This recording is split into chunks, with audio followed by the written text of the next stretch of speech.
regret anything.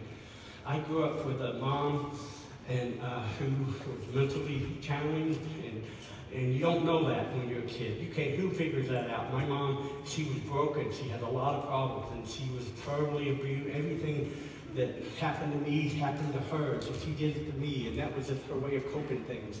And we just never got along. And she just didn't like me, and she told me often and stuff. Her biggest thing was always that I was her biggest mistake in her life and stuff. And she did just mean things to me growing up and stuff. But she just had a problem, and I never knew it.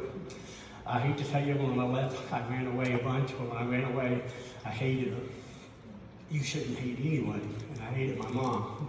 You can't tell people you hate your mom. Not you. You're going to talk to me for 30 minutes about it. You have to be careful, but I used to think it was okay because I used to go where she hated me first. So it was. I thought it made it right.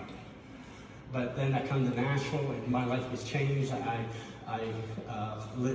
God brought me into a Christian family, and my first cousins, and I accepted Christ. And then I know I had to go back and talk to her. And I went back, and I told her she was going to hell, but she didn't listen. I know that's not how you do it now.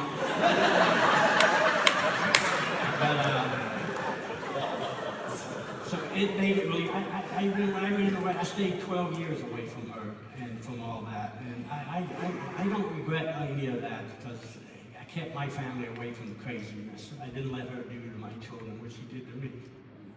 But still, she's my mom. And she deserves honor for being my mother.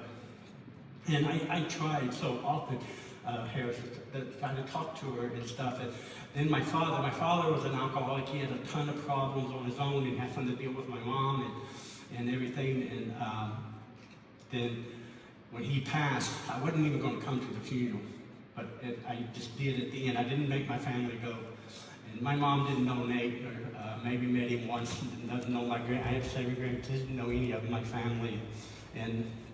But I decided to go, and when I went, I met some of her family, and I found my mom was hiding her whole life a terrible, terrible dark secret. And she went through some horrible times when she was young, and a kid, a teenager. And I didn't know none of that. And I go to her, and I tell her, I go, Mom, I know your secret, I know your story, and I'm never going to judge you by the worst day of your life. We all have that. But all my mama heard was, I know your secret. And she couldn't hear anymore. And we would go almost 15 more years without talking. She would never allow me to be around her. She wouldn't let me be in her. I'd try to visit her sometimes. She would always make excuses and leave. And we was never going to connect.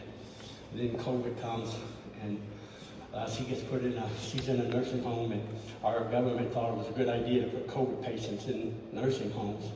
And my mom ended up breaking a small bone in her foot, and when she came back, they made her go through the COVID part and stay for 3 days, and she caught COVID. My sister calls and says, you've got to go talk to your mother.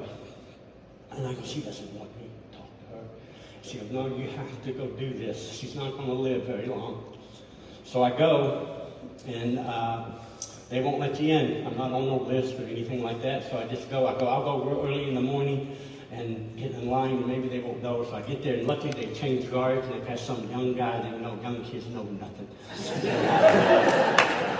So he says, he goes, what's your name? I said, Bargatze. He says, how do you spell it? And I go, like it sounds. And the line is there was a bunch of old people in line mad, and so he said, go. And I just remember thinking that how neat that God was giving me and my mom a chance to talk, and my mom to tell me she's sorry. That she's sorry she didn't know my family. She's sorry she didn't know my life. She's never seen me perform. She's never seen me anything. She didn't know nothing about our life. I have great kids. They're all 3 awesome kids. She didn't know nothing about that life. And she gets to apologize right before she dies. And as soon as I walked in, she's hooked up to all the machines and stuff. I knew I wasn't there for her to apologize. I needed to apologize for her. She was incapable of apologizing. She had no idea. She doesn't know, and I could never convince her of any of this stuff that he's doing. My mom needed what I need, and we all need something. She just needed mercy. We all get, by the grace of God, we're both here, and you're here, and all of that. But mercy is when we get stuff we don't even deserve. My mom needed to be forgiven, and she wasn't never asking for forgiveness. But I need to tell her I'm sorry. I'm sorry that I didn't make her know my children. I'm sorry that she didn't get to do that. I'm sorry I wasn't there for her and all the time. I'm sorry I wasn't a good kid.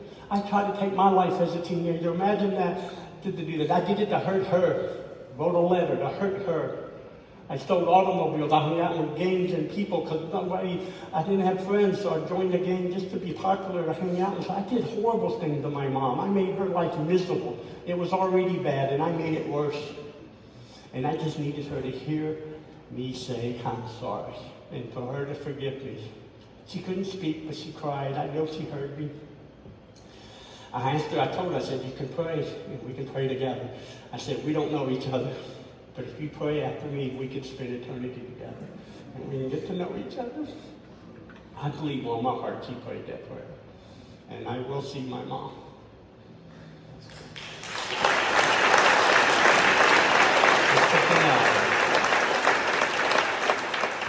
I know your story because we've known each other for a long time. You shared this with me, but it's never been lost on me how many folks who have some pretty dark chapters of pain in their life stories, and they are very funny on stage.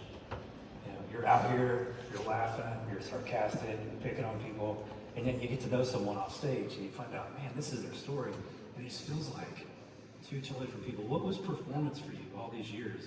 Is this like you expressing? Is this you medicating? Like, what's going on? You gotta remember, I talk funny and I spit in kids. I was put in special ed because of my speech and everything.